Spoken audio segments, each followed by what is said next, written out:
할렐루야. 여러분 모두를 주 안에서 다시 만나게 돼서 기쁘게 생각합니다. 부엌에 때 제가 잠깐 왔다 갔는데 기억나세요? 네. 그러고 나서 이발하고 왔습니다.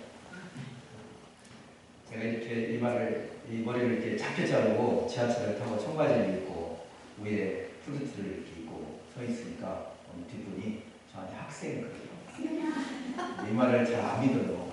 실제 사건인데요. 1호선에서 있습니다. 어느 분은 저한테 왜 자꾸 나이에 맞게 이 말도 하고 그러라고 했는데 그냥 답답해서 그냥 휙 잘라가지고 아주 짧게 하고 있는데 보기가 싫어요. 그냥 자기 개성대로 사는 거죠, 인생은. 남을 너무 지나치게 의식하고 살다 보니까 몸에 이상이 오고, 그래서 이제는 저에게 하나님 주신 은사대로 살기로 작정을 하고 있습니다. 조금 불편한 면이 있을 수 있겠죠. 왜냐하면 달라진 모습을 여러분은 잘 모르시지만 오랫동안 저와 사귀었던 분들은 저 사람이 왜 이렇게 달라졌을까 생각할 수 있지만 어쨌든 제가 건강에 하나님의 평강이 나타나니까 그런 마음 자세로 살기를 그렇게 계획을 하고 있습니다. 막스 베버라는 사람 많이 들으셨을 거예요. 기독교 윤리, 기독교 정신이 자본주의에 끼친 영향이 얼마나 대단한가에 대한 연구 논문을 썼던 사람입니다. 그 다음 장면 한번 보실까요? 막스 베버라는 사람이 나오는데 인류 역사에서 100대 사건에 들어가는 저술, 칼 마르크스의 자본론이 있고 두 번째가 바로 막스 베버의 여기 나오죠? 프로테스탄트 한번 읽어봐요. 시작. 막스 베버의 여기 보면 프로테스탄티즘이 윤리와 자본주의의 정신 나오죠? 이 책이 정말 공전의 히트예요. 우리는 잘 접하지 않았지만 이 책은 아주 훌륭한 책입니다. 네, 자본주의가 발달하면서 이 자본주의의 영향력을 끼쳤던 가장 큰 정신사조는 기독교다. 이같이 말합니다. 그 중심에 종교개혁자들이 있었다. 저는 구세군 사관이고 우리 김기성 담임사관님 부모님도 구세군 사관이니까 우리는 천민하게 살 겁니다. 구조가 천민 안 할 수 없는 조건이잖아요. 우리는 그냥 천민이 삶이 돼야 돼요. 왜냐면 제가 이렇게 시스템이 천민이잖아요. 근데 여러분 여기 저 말고 김기성 사관님 말고 회중에 앉으신 여러분 모두는 천민하면 절대 안 됩니다. 천민하고 살고 싶어요? 그거 안 됩니다. 기독교인은 청부 사상입니다. 열심히 세상에서 수고하고 땀 흘리고 지혜롭게 하나님 주신 달란트, 은사 개발해서 인류의 문명에 헌신하고 기여하고 이바지해서 그 물질의 가치를 많이 축적하고 그걸 또 하나님의 영광을 위해서 사용하는 청부 사상, 이것이 바로 기독교의 윤리 사상입니다. 우리나라가 이같이 성적으로 타락하고 이기적인 문화가 있고 하는 것이 광고 카피 하나 때문이래요. 뭐냐면 이런 거 혹시 들어보셨어요? 부자 되세요. 들으셨죠? 네. 얼마 안 됐어요, 사실 이 광고가. 근데 이 광고 때문에 그전에는 부자 되는 것이 어찌 보면은 굉장히 사회적으로 이렇게 많은 일들을 감당하는 데 조건이 되어야 되는데 자기 배를 채우는데 부자 되라는 걸로 오해를 했다는 거죠. 조선시대에는 부자가 덕목이 아니었습니다. 근데 지금 자본주의 물결이 너무나도 미국식 자본주의가 들어오기 때문에 우리는 부자 되는 것이 자신의 배를 채워서 남이 죽어가든 말든 나의 삶을 유익하게 하는 조건으로만 자꾸 생각한다는 거죠. 이것은 진정한 기독교적 자본주의가 아닙니다. 천부 사상은 절대 그렇지 않다는 겁니다. 바라기는 막스 베버가 연구에서 발표한 것처럼 자본주의의 꽃은 기독교의 정신 곧 청부 사상이고 이 청부 사상의 핵심은 바로 마틴 루터의 사상이고 잔 칼뱅의 사상입니다. 곧 윌리엄 포기의 사상하고 연결이 된다고 볼 수가 있습니다. 우리나라 속담에도 뭐처럼 뭐라고 했어요? 뭐처럼. 네. 그리고 뭐처럼 쓰라고 했습니까? 그렇죠. 메르치 가문을 제가 얘기 안 해더라도 경주의 최씨 가문을 얘기하지 않으더라도 우리 구세군 사람들은 세상에 나가서 마음껏 자신이 가진 노동력, 자신이 가진 하나님 주신 은사를 개발하고 발전시켜서 사회를 변화시키는 일, 계몽시키는 일, 그리고 더욱더 진일보할 수 있는 사회 공동체를 만들어가는 일에 최선을 다해서 청부가 되어야 됩니다. 대신 하나님이 주시는 부자의 여러 가지 조건 중에 대부분을 하나님의 영광을 위해서 사용하는 지혜로움이 있어야 될 줄 믿습니다. 마틴 루터가 수도원에서 큰 영적인 깨달음을 했습니다. 심령의 큰 기쁨이, 우리도 예배를 정말 은혜롭게 드리면은 우리 마음에 심령의 큰 기쁨이 있잖아요. 감사가 있고 공허함이 채워지는 그런 것들을 자꾸 채워가지 않습니까? 이것이 수도원에 계속 머물러 있는 것을 잘못된 것이다. 그래서 수도원에서 느꼈던 영적 감동이 나의 삶에 녹아져 나와서 삶이 곧 제사장적 삶을 살아야 된다 해서 그는 만인 사제론, 우리가 말하는 만인 제사장론을 주장했던 것입니다. 오늘 저는 말씀을 증거하는 제사장의 직분을 감당하고 있고, 여러분은 오늘 말씀을 듣고 세상에 나가서 나에게 주신 직업의 제사장 사명을 잘 감당하는 것, 이것이 바로 만인 제사장입니다. 예수님께서 돌아가셨죠. 가상칠언 기록하시죠. 그리고 그 핵심 중에 물론 여러 가지 가상칠언 7가지 말씀이 있는데 그 중에 핵심이, 저는 여러분이 저한테 물으라면은 저는 일같이 말하겠어요. 다 이루었다. 이 말씀이라고 생각을 하고 말씀을 드리겠습니다. 그 다 이루었다고 하셨을 때에 예루살렘 성전으로부터 700m 떨어져 있는 골고다 언덕에서 피를 흘려 돌아가시는 예수님이 다 이루었다고 하셨을 때에 성전의 휘장이 위로부터 아래로 찢어졌습니다. 그래서 닫혀있던, 깎아냈던 1년에 딱 한 번 대속죄일 제사장만이 들어가서 이스라엘의 죄를 구했던 지성소와 성소의 휘장이 찢어져 버린 겁니다. 그래서 이제 누구라도 은혜의 보좌로 나갈 수 있는 길을 열어 놓으신 것이죠. 그리고 1517년, 얼마나 많은 시간이 지났습니까? 1500년이 지난 시점에 마틴 루테르에서 만인 제사장론이 다시 주창이 되기 시작한 겁니다. 그전에는 그리스도의 복음과 그리스도 복음이 주는 영광과 은혜와 감사와 기쁨이 휘장 안에 갇혀있어요. 이것이 바로 수도원 운동입니다. 수도원에 들어가서 자신의 죄를 다 하나님께 고하고 용서받아서 마음이 기쁨이 있는데 내려오면 동일한 삶을 사는 거죠. 수도원에서 느꼈던 감동이 아니라 이제는 세속의 삶에 그들을 젖어 사는 겁니다. 마틴 루터가 이것을 깨트리자 해서 했던 운동이 바로 종교개혁 운동이라고 하는 겁니다. 이것을 저는 복합선교라고 생각을 했습니다. 구세군의 복합선교야말로 시대에 합당한 선교입니다. 교회 안에서 은혜 받은 대로 교회 밖에 나가서 세상을 변화시키는 그리스도인의 삶, 곧 청구의 삶을 살아가는 것, 이것이 바로 복합선교의 핵심입니다. 1995년 이성덕 사령관이 주창한 구세군 복합선교가 핵심입니다. 물론 이것은 지금부터 155년 전에 윌리엄 포스에 의해서 복합선교가 시작된 겁니다. 근데 그 전에 감리교회 웨슬레 선생이 구세군에 지금 하고 있는 복합선교 모두를 문서로 만들어 놨어요. 그런데 감리교는 그것을 하지 않았습니다. 반대에 부딪힌 것이죠. 윌리엄 포스가 한 명언 중에 중요한 말이 있습니다. 그것은 바로 웨슬레 선생이 했지 못했던 일을 우리는 해야 된다. 그것이 바로 복합선교입니다. 오늘도 다임사랑님을 통해서 반번씩 했던 사랑의 가자회 목적이 뭐냐? 소속만에 더 많은 문화적인 활동을 위해서 바자회를 하는 것이죠. 이게 바로 복합선교입니다. 우리끼리 은혜받고 우리끼리 충만해서 끝나는 것이 아니라 이제는 교회 밖에 있는 사람에게 우리의 충만함이, 우리의 기쁨이, 우리의 감사가 전해질 수 있도록 그러한 성결한 삶을 살아가는 것, 이것이 바로 복합선교의 핵심이라고 하는 것입니다. 그래서 윌리엄 포스나 존 웨슬레나 마틴 루터나 장 칼뱅이나 이런 사람들은 역사의 답답함을 끊고 시원함을 제공했던 사람들입니다.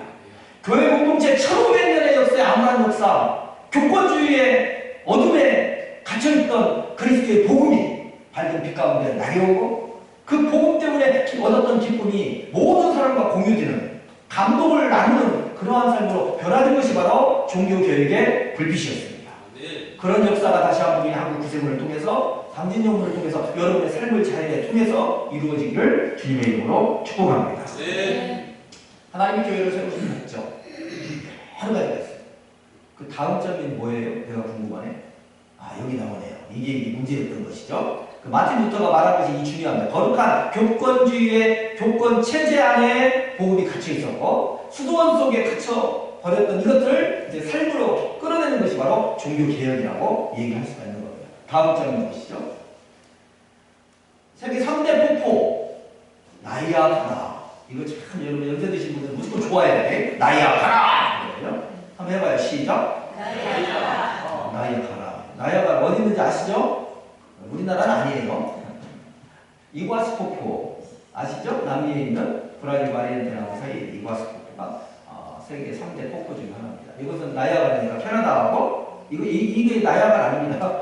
캐나다하고 미국 사이에 있는 폭포가 있고, 세 번째 여러분 3대 폭포 중에 하나가 어디 아세요? 아프리카에 있어요.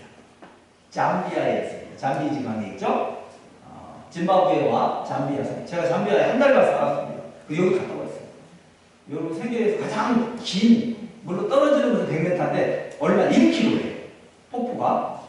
남의 나라라고 놀래지만 우리나라는 기껏해야 이게 높이 30m, 폭 20m고 이러잖아요. 여기는 폭이 1km, 높이가 110m. 엄청나요. 이 기왕에 리액션 할 것 같으면 좀 놀려봐요. 이거 엄청나요.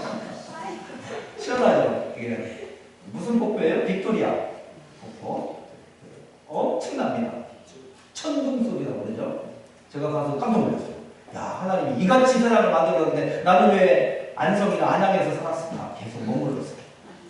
어떤 사람이 저한테, 저는요 안양에서 태어나서요 안양에서 학교 다니고요 안양에서 결혼했고요 안양에서 지금 가정사람, 나 안양에서 죽을 거예요. 하나님이 이 세계를 너무 할 일은 많다고 세계를 만들어놨으면 기회로 가보셔야 됩니다. 그래서 안양에 친구들은요 해외여행을 막 가게 했어요. 주님이 창조한 걸 보고 와야지. 그러니까 그 창조물이 누구를 위해서, 우리를 위해서 주신 거라고 생각하면 감사가 저절로요. 주 하나님 지으신 모든 이 찬양이 나오는 거예요. 그냥 이 갇혀가지고 우리 강진영은 좀 아름답구나 여 안에서 주 하나님 지으신 모든 세 갇혀있는데 뭘 주 하나님이요. 나가서 보고 주 하나님을 해야지. 오늘 오다 보니까 여기 소나무, 두나무가 있는데 너무 예쁘잖아요. 찬양이 이쪽으로 나와. 이 소나무가 우리 부모님 한 70년 된 거예요. 주 하나님 소나무가 너무 예쁘잖아요. 시원해요? 안 시원해요? 저거? 폭포에 가면요 모든 시름이 다 떨어가요. 막 떨어지는 물의 소리에 거기에서 물 분자가 막 일어나는데 물 몰아가는데 거기에 무지개가 쫙 기가 막힌 거예요. 속이 그냥 시원해. 제가 이 말씀 왜 드리냐, 우리 당진 영혼이 세상에 시원함을 주는 교회가 돼야 됩니다. 하나님이 교회를 세우신 목적 첫 번째 예배예요. 우리 예배 드리는 거예요. 예배를 통해 하나님 영광 받으시는 거거든요. 오늘 우리가 주 예수밖에는 귀한 것이 없네. 아까 찬양했잖아요. 옛날 찬송은 대기장. 여러분 그거요 정말 그 찬양의 가사는요 우리 하나님 가장 기뻐하는 거예요. 저한테 우리 아들이 와가지고 아버지 정말 아버지밖에는요 정말 귀한 분이 없어요. 그렇게 얘기하면요 속으로는 요 새끼가 정신 이상하다. 하지만 무슨 생각은 잘나갔네. 자신나도 보람 있네. 아버지는 어떻게 그렇게 잘생겼어요? 아니 빈말이에요. 알아요. 하지만 기분 좋아요. 나는 아버지 때문에 인생을 사는 사람이다. 그리고 주 하나님 지으신 모든 세계 찬양뿐만 아니라 주 예수밖에 귀한 것이 없다고 찬양할 때요 하나님이 큰 영광을 받으시는 거예요. 그 다음 여러 가지 교회를 세우신 목적 중에 하나가 뭐냐면은 교회가 세상에 대해서 시원함을 주는 역할, 이것이 바로 하나님이 교회를 만드신 목적이라고 생각합니다. 그리고 예수 믿는 사람은 프레시맨, 좀 있어 보이죠? 프레시맨이 돼야 되는 거예요. 답답한 사람이 아니라 무언가 막힌 것을 확 뚫어주는 사람이 되는 것이 예수 믿는 사람들을 모은 공동체에 세우신 목적이 될 수 있다고 하는 겁니다. 오늘 우리가 읽은 성경 말씀에 세 사람이 나옵니다. 여러분 고린도 교회가 답답했을 것 같아요? 시원했을 것 같아요? 정말 답답한 교회가 고린도 교회예요. 안디옥 교회는 정말 시원했어요. 지난번에 말씀드렸잖아. 안디옥 교회. 스리아의 안디옥. 16개 안디옥 중에 스리아의 안디옥은 정말 하나님 보시기에 시원한 교회였어요. 근데 고린도 교회는 답답했어요. 이것 때문에? 문제 때문에. 문제를 못 풀고요. 수학 문제가 나왔는데 안 풀려봐요. 막 머리가 막 쥐가 나잖아. 고린도 교회의 문제는 같이 답답한 일이 너무 많았습니다. 그런데 그 답답한 교회에 시원함이 있었다라고 바울도요 개척한 사람입니다. 고린도 교회. 바울이요 2차 전쟁 때요 2차 전쟁으로 3년 걸렸다고 그랬죠? 3년 걸렸는데 1년 6개월을 뚝 떼어가지고 고린도 교회가 집중한 거예요. 얼마나 많은 혼신의 힘을 다했을까. 그런데 돌아와서 보니까 3차 전쟁 때 이 머물러 있을 때에 에베소에 머물러 있을 때에 고린도 교회가 문제가 심각하다. 그 얘기를 듣고 편지를 막 써서 보내는데, 그래서 그 편지를 읽고 사람들이 회개했다는 얘기를 기쁨으로 전해준 사람, 이것이 바로 오늘 우리가 읽은 본문에 등장하는 스데바나와 오스나도와 아가이입니다. 이 사람이 왔을 때에 내 마음이 어떻게 했다고요? 시원했다는 거예요. 여러분 사람 만나서 시원함을 줘야 돼요? 답답함을 줘야 돼요? 시원함을 줘요. 예수 믿는 사람들이 할 일이 뭐냐? 시원함을 주는 사람이라고 볼 수가 있습니다. 올해 유독 태풍이 많았잖아요. 또 이상하게 한반도에 우리나라에 한반도라는 말도 쓰지 말아보더라고. 우리를 스스로 비하하는 것이 한반도. 일제강점기 이 말을 자꾸 쓰게 했대요. 그래서 한반도라고. 반도가 무슨 뜻이에요? 붙어있다는 뜻이잖아. 그죠? 뒤집으면 우리나라가 이 지구의 중심이 될 수 있는데 우리나라에 태풍이 많이 오고 일본은 더 많이 갔죠? 할렐루야. 이렇게 하면 큰일 나고 여러분 안 갔잖아. 우리끼리니까 안 한 거예요. 나가는 정상만이에요. 일본은 태풍이 더 갔어요. 할렐루야. 하는 짓이 태풍 가게 하잖아. 혹시나 일본 가족하고 연결되어 있어서 그 기분 상할까? 내 본심이요. 그냥 한 거예요. 여러분도 동의했으니까 안 해. 여러분 우리나라는요 5,000년 동안 약소 국가로 931번의 외침을 받았어요. 그럼 5,000년이 안 됐죠? 4,300 얼마 나오는데 평균 5년에 한 번씩 외침을 받아요. 이스라엘하고 똑같습니다. 5년. 약소 국가. 반도 우리가 생각하는 지정학적 위치에 탁 껴 있어가지고 사계 열강에 늘 침략을 해요. 중국이나 일본에 대해서 얼마나 압박을 많이 당했습니까? 눌림 감정을 가지고 있었어요. 근데 예수님이 이 사람이 오셔가지고 사실 첫 번째 일성이 눌림 자를 자유시킨다고 되어 있거든요. 여러분 보릿고개 들어보셨나요? 저도 보릿고개 제가 나이가 지금 여러분이 제가 말씀하셨잖아. 적당히. 근데 보릿고개를 있었단 말이에요. 저 고향이 김제예요. 그 넓은 편이에요. 5월 15일 되면은 쌀이 떨어집니다. 5월 초순. 그래가지고 할머니가요 보리를 심어놓고 구태기를 잘라가지고 그걸 비벼가지고 해서 먹게 했거든요. 보릿고개 있었습니다. 그러면 5,000년 동안 보릿고개를 줬던 가난한 민족인데 이것을 한 번에 극복하게 한 것이 기독교 정신입니다. 기독교 정 선법자들에 의해서 이 가난이 극복됐습니다. 날마다 외침에 의해서 제대로 쉴 수 없는 환경에 살았는데 우리나라 역사에서 가장 큰 함성이 울렸는데 뭐냐면 2002년 월드컵입니다. 5,000명 응원이가 한 번에 탁 풀려버렸어요. 장관 하나 잘못은 아니더라도 어떻게 임명을 잘 해가지고 그 문제 때문에 나라가 굉장히 갈라지고 어려운 가운데 처해 있다가 조금 회복되는 것 같지만 또 꼬이고 있어요. 답답하잖아요. 여러분 정치나 경제 문제 이렇게 틀으면은 어떻게 경제가 좋다고 그래요? 안 좋다고 그래요? 죽겠대요. 다 죽겠대요. 잘 되는 사람은 거의 없어요. 교회도 요즘에는 얼마나 힘든지 다 힘들어 죽겠다고 얘기합니다. 모든 면에서 다 어렵다고 얘기합니다. 답답한 시대를 살고 있어요. 근데 왜 이 태풍은 또 오고 이게 어디 차 타고 가다 보니까 막 벼가 다 자빠져 버렸어요. 넘어져 버렸어요. 농민들이 힘이 큰 겁니다. 답답한 일이에요. 이러한 답답한 현실 속에서 하나님이 저와 여러분에게 주신 사명이 뭐냐? 그리스도인으로서 교회를 세우신 목적이니까, 우리를 구원하신 목적이니까 답답해하고 있는 사람에게 그리스도 예수의 복음을 갖고 찾아가서 복음적인 성결한 삶을 살아갈 때 그분들이 우리를 보면서 시원함을 공급받을 수 있다는 겁니다. 그래서 우리는 시원함을 주는 사람, 곧 역사와 공동체 안에 시원함을 주는 사람으로 우리를 하나님이 부르셨다는 사실을 자각할 수 있길 바랍니다. 시원함을 주는 사람으로 살려면 어떻게 해야 될 것인가? 성경이 말하고 있는 대로 여러분 제가 저기 오늘 미안한데 시간상 그냥 할게요. 그냥 알아서 넘겨주시는데요. 다음 점이 뭐예요? 네, 아까 읽었던 거니까 넘겨보세요. 자, 이거 누가복음 예수님이 첫 번째 하신 말씀 시작.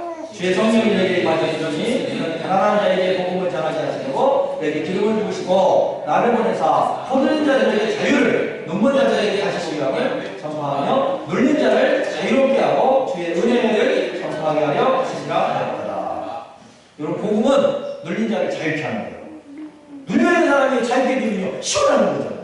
이미 저와 여러분이 시원함을 체험했습니다. 내가 체험한 시원함이 다른 사람에게도 전이될 수 있도록 그러한 삶을 복음적인 삶을 살아야 된다. 유앙겔리온 복음입니다. 헬라어 유앙겔리온의 시작은 뭐냐? 마라톤 전쟁이 시작됐어요.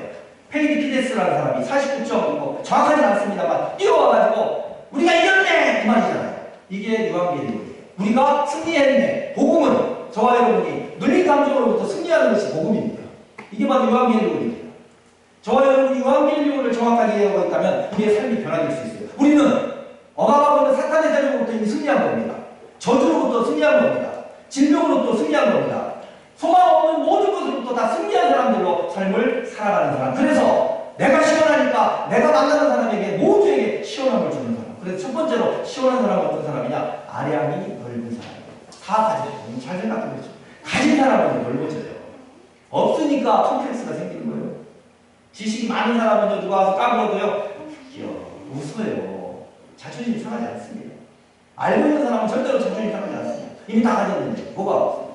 여러분, 아량, 속이 깊고 너그러운 마음씨. 성격, 결혼 이렇게 안 하신 분들이 설문조사하니까 가장 이상형이 누구냐고, 성격 좋은 사람. 이혼하는 사람들이 대부분이 뭐 때문에 이혼해요? 성격이 차이나게 원래 남성, 여성 차이나게 되어 있어요. 이해를 잘못해요. 여자는요, 말하는 재미로 산다.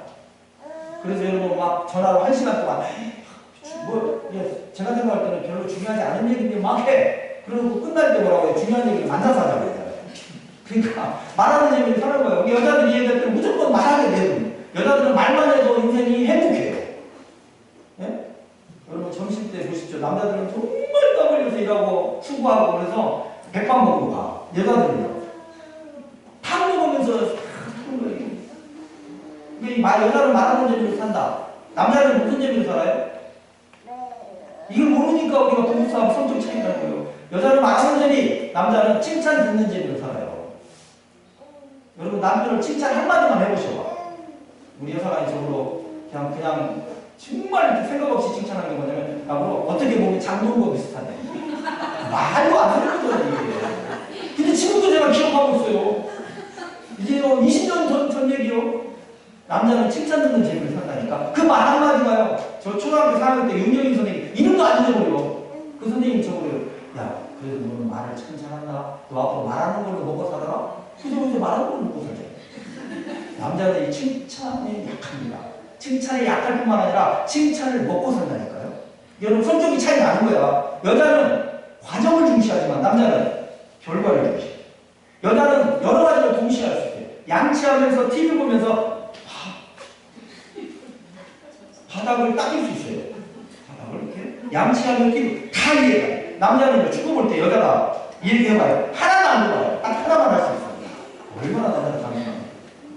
여러분 가장 좋은 사람이 누구냐? 성격 좋은 사람. 네? 성격 좋은 사람은 무슨 뜻이에요? 저거요 아량이 넓은 사람이요. 이해하고 좀 들어주고 너그럽고 배려하는 사람. 여러분 우리가 시원한 사람이 되길 원한다면 교회 안에서는 너무 은혜롭고 성격이 좋아. 근데 교회가 이렇게 나가네. 오늘 큰 교회에서 그랬잖아요. 교회에서 서로 관용하고 배려하고 성격을 그렇게 하고 안 되는데 막 나가자마자 버스 있잖아요. 자기 자리 잡는다고 가방을 던졌대. 가방을. 그런데 어떤 날은 벌떡 앉아가지고 둘이 집사하고 장모하고 벽살이라고 싸웠다는 거예요. 설교 듣고 나가서 10분도 안 돼서 싸워. 아량이 높지 않아요. 여러분 조금 참아줘야 돼요. 기독교인들은요 손해를 보는 사람들이 기독교인이 돼야 되는 거예요. 이것이 바로 아량이 넓은 사람. 이것이 바로 역사와 공동체에 시원함을 주는 사람이 되는 절대적인 조건. 너그러운 성격을 가지라고 하는 것입니다. 제가 자세히 다 말씀을 못 드리겠습니다. 관용에 대한 부분이 얼마나 많습니까? 넘어가고 두 번째는 자기 맡은 일에 충성을 다하는 사람. 이것이 바로 역사와 공동체에 시원함을 주는 사람. 남의 떡이 크게 보이죠. 자, 어떤 사람이 장기를 주고 있는데요. 장기 두는 사람보다 위에서 바라보고 손수 든 사람이 많이 더 많아요. 남의 일은 여러분 남의 일 창절 잘하는 사람은요 자기 일을 못하고 있는 사람이에요. 교회에도 두 가지 종류가 있더라고요. 사람 중에. 저도 이제 사관이니까 생각해봤어요. 저는 사관으로 선수냐 관중이냐. 저는 선수가 되고 싶은 거예요. 사관으로 관중이면 안 됩니다. 여러분 회중에 오늘 앉아 계시는 분들 예배 드리는데 여러분 선수도 있고 예배에 선수도 있고 예배에 관중이 있을 수 있어요. 야, 예배가 끝났어요. 선수는 예배에 책임져야 돼요. 오늘 내가 아멘 했으면 나의 삶이 아멘의 삶을 살아야 돼. 이게 선수예요. 훈련했으면 운동장 나가가지고 훈련한 대로 뛰어야 되잖아요. 근데 관중은 어떻습니까? 아멘 했지만 전혀 책임이 없습니다. 여러분 저 잠실 프로 야구할 때 이제 끝났지만 거기서 막 응원했어. 결과가 내가 응원한 팀이 졌어. 그럼 그 책임을 누가 져요? 내가 져요? 선수가 져요? 오늘 제가 와서 설교할 때 이 설교를 평가하는 사람은 관중입니다. 근데 이 설교를 은혜로 나에게 주시는 말씀을 받아들이는 사람은 선수예요. 그 예배에 참여자가 되는 겁니다. 저와 여러분이 꼭 맡겨진 일에 대해서 충성할 수 있길 바랍니다. 대부분이 교회에서 시기, 질투가 어디서 나오는지 알죠? 자기 일 못하니까 나보다 잘하는 사람은 시기하는 거예요. 자기 일 열심히 하면요, 남이 못하는 걸 볼 시간도 없어요. 아니 지금 내게 주신 직분이 있는데 그 직분에 대해서 최선을 다하고 있는데 남의 직분이 눈에 들어옵니까? 대부분이 자기 직분을 잘 못하니까 남의 직분에 대해서 비난하게 되고 비판하게 되고 딴짓을 하는 겁니다. 여러분 진짜 충성하는 사람은요, 남의 일에 별로 관심 안 가져요. 운전을 진짜 집중하는 사람은 옆에 봐야 하나요? 안 봐요. 여러분 바라기는 역사와 공동체의 시원함을 주기를 원한다면 우리에게 주신 직분에 충성하시기 바랍니다. 저는 직분이 있잖아요. 직책도 있어요. 직분은 사관이고 직책은 지방장관의 직분을 받았습니다. 이게 두 가지를 동시에 사관으로서의 삶을 충성을 다해서 살아요. 지방장관의 일도 절대로 헛되게 하면 안 되겠죠. 그래서 직분과 직책에 대해서 최선을 다해서 충성하는 사람이 바로 역사와 공동체에 시원함을 주는 사람인 줄로 믿으시기 바랍니다. 세 번째 마지막입니다. 여러분 이게 역사와 공동체에 시원함을 주는 사람 세 번째는 뭐냐면 손해를 감수할 수 있습니다. 자기 손해. 여러분 내가 내 것을 희생할 수 있어야 돼요.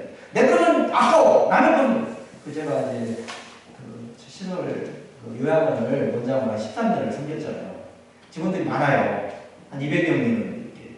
근데 항상 강조한 게 뭐냐면 남의 돈 내 돈처럼 쓰는 건 큰 죄예요.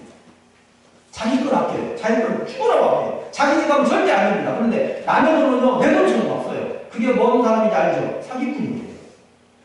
그걸 여러분 조금 있어 보이려면 불안당해요. 불안당.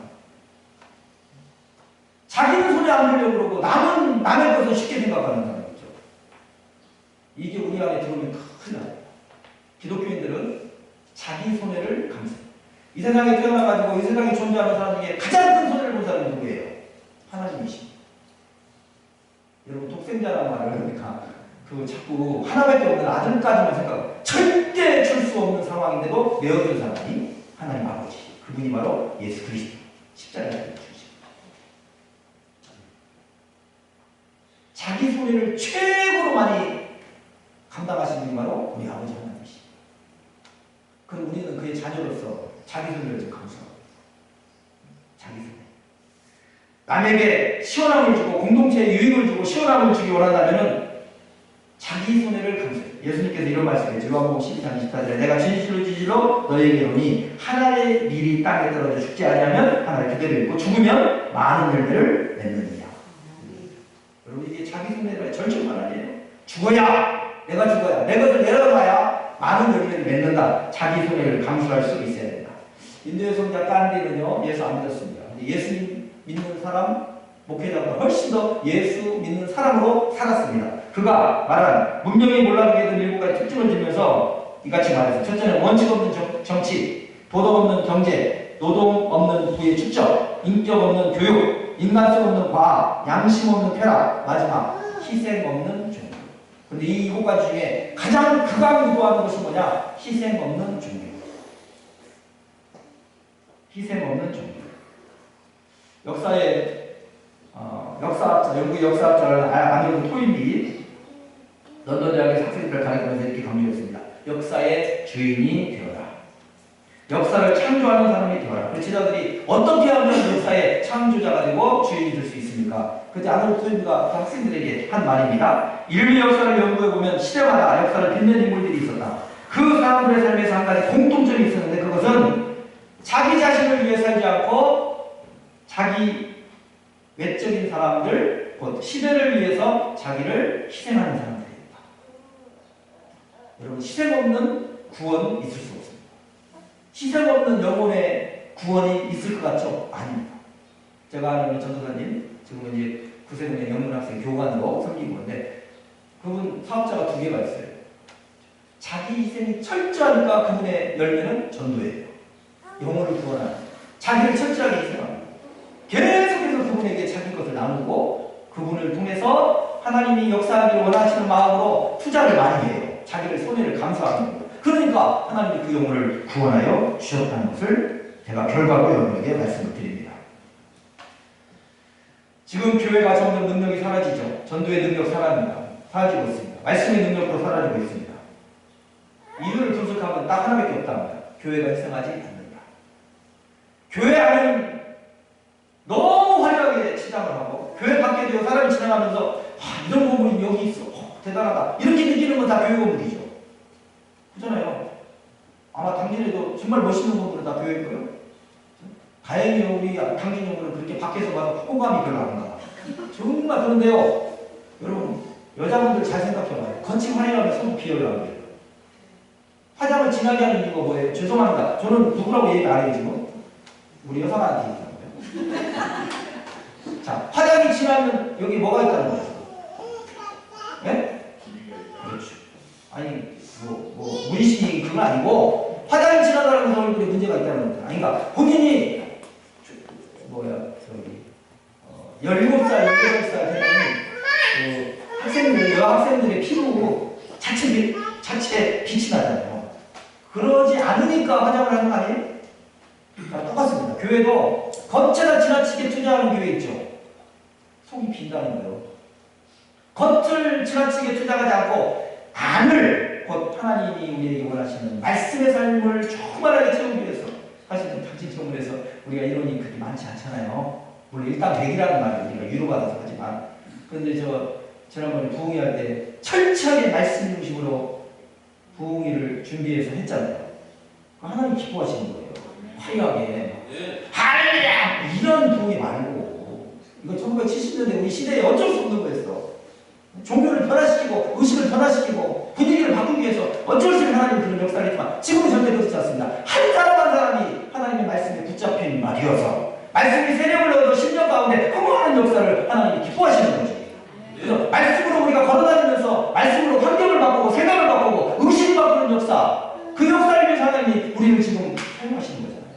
그걸 위해서 강진영문이 말씀에 붙잡힌 바 된 장정적 사관을 초대했다는 것은 너무 시대의 흐름에 합당한 일이라고 저는 확신합니다. 아멘. 앞으로 여러분 겉을 화려하게 하지 마십시오. 다음 주부터 우리 여자 부교인들은 화장을 진하게 할 필요가 하나도 없습니다. 그냥 오셔도 하나님 기뻐하시면 돼요. 우리 다 알고 있잖아요. 그러니까 결국은 우리 심령이 뭘 채워요? 내면 세계를 하나님의 말씀으로 채우면요. 겉은 반드시 여러분 감추인 것은 드러나기 나름입니다. 제 안에 기쁨이 있으면요. 기쁨이 얼굴로 드러나고 제 안에 슬픔이 있으면 슬픔은 드러나요. 제 안에 고통이 있으면 고통은 드러나게 되어 있습니다. 그러나 우리 안에 하나님의 영으로 충만히 채움받아서 기쁨이 충만하고 감사가 충만하면 마틴 루터가 이야기한 대로 수도원에서 느꼈던 그 희열과 감동이 내 안에 있으면 이것이 삶을 통해서 녹아져 나오는 거죠. 이러한 교회가 이 시대의 역사와 공동체에 시원함을 주는 거룩한 성도, 자기 손해를 감수하는 교회. 세 가지로 제가 정리했습니다. 자, 역사와 공동체에 시원함을 주는 사람은 누구인가? 시작. 일처리를 잘하는 충성된 사람, 넓은 아량을 가진 관용하는 사람, 자기 손해를 감수하는 희생하는 사람. 바로 누구입니까? 여러분입니다. 기도하십니다. 하나님 아버지, 종교개혁주의를 맞이하여서 역사와 공동체에 시원함을 주는 사람, 고린도 교회의 답답함을 시원함으로 소식을 전해서 바울의 마음에 시원함을 주는 사람, 그 사람을 연관해서 저희들이 당진영문도 이 시대와 역사 앞에 특별히 공동체에 시원함을 주는 믿음의 사람들로 변화되기를 원하여 귀한 말씀을 함께 나눴습니다. 이 말씀이 한 주간 아니 우리의 인생에 소중한 말씀들이어서 우리를 바꿀 뿐만 아니라 우리를 둘러싸고 있는 허다한 사람을 바꾸고 환경을 바꾸고 공동체를 바꾸고 역사를 바꾸는 귀한 불쏘시기가 될 수 있도록 은혜를 더하여 주시옵소서. 동행하실 주님 찬양하며 예수님 거룩하신 이름 받들어 기도드리옵나이다.